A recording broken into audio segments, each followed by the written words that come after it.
नमस्ते।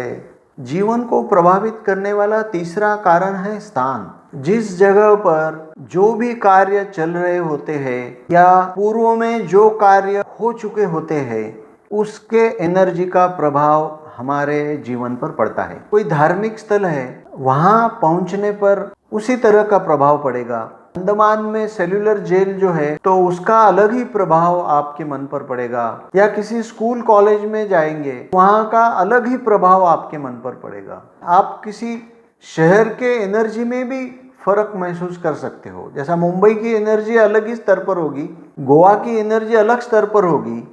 हमारे जीवन को प्रभावित करने वाला चौथा कारण है समय।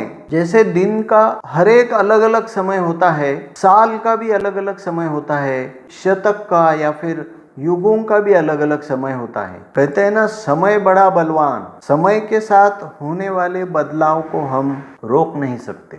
जैसे सुबह 4 से 6 का समय ब्रह्म मुहूर्त कहते हैं, उसकी ऊर्जा कुछ अलग ही होती है। सत्व गुण का प्रभाव ज्यादा होता है। फिर 7-8 से लेकर 1 बजे तक का काल एक्टिविटी का होता है, मतलब रजस का प्रभाव ज्यादा होता है। 1 से 4 तक थोड़ा आप सुस्ता जाते हो, सुस्ती आ जाती है शरीर में, तमोगुण का प्रभाव ज्यादा होता है। 4 के बाद सूर्यास्त के पहले ये जो समय होता है, थोड़ा टहलने का या बाहर ग्राउंड पर कुछ खेलने का, घर से बाहर खुले में आने का मन करता है। फिर जैसे ही सूर्यास्त हो जाता है, ऊर्जा का स्रोत ढल जाने से पूरे दिन का सबसे कम ऊर्जा वाला समय यही होता है। और रात में फिर चंद्रमा के उदय के बाद हमारी मनोदशा अलग ही होती है। इतना ही नहीं, चंद्र की कला के अनुसार भी हमारे मन की दशा अलग होती है।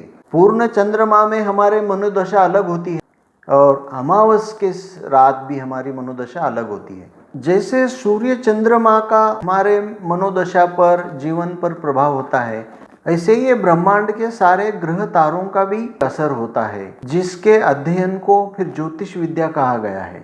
हमारे जीवन की घटनाओं पर सबसे ज्यादा प्रभाव डालने वाला है हमारे कर्म। माने जो कर्म हम इस वक्त कर रहे हैं या कुछ साल पहले किए हैं।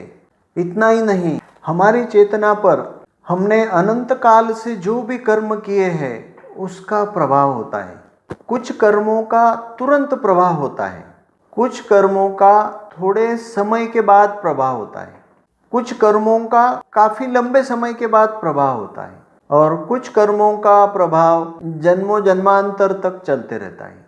आपने देखा होगा ना, कई घटनाएं 3-4 साल के बच्चे होते हैं, उनकी क्षमता और उनका उम्र जरा भी मैच नहीं करता, लेकिन उनमें वो कला गुण होते हैं। हमारे पिछले किए गए कर्मों के आधार पर बहुत सी घटनाएं घटित होती है, और ये समय से भी ज्यादा बलवान है कर्म। आपने देखा होगा, एक ही समय पर, एक ही स्थान पर, एक ही घर में एक ही अन्न खाने वाले 2 जुड़वा बच्चों का जीवन पूरी तरह से अलग होता है। उनके जीवन में अलग घटनाएं घटित होती है। ये कर्म फल को भी दर्शाता है। कहते हैं ना, जैसी करनी वैसी भरनी। ये 5 फैक्टर्स के परमिटेशन कॉम्बिनेशन से हमारे जीवन की घटनाएं घटित होती है।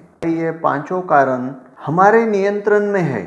हमारे पूर्व जन्मों के कर्मों के लिए प्रार्थना और सरेंडर यही करना है। जो कारण हमारे नियंत्रण में है, उसके प्रति सजग और जागरूक होते हुए उनका चयन करना है। धन्यवाद।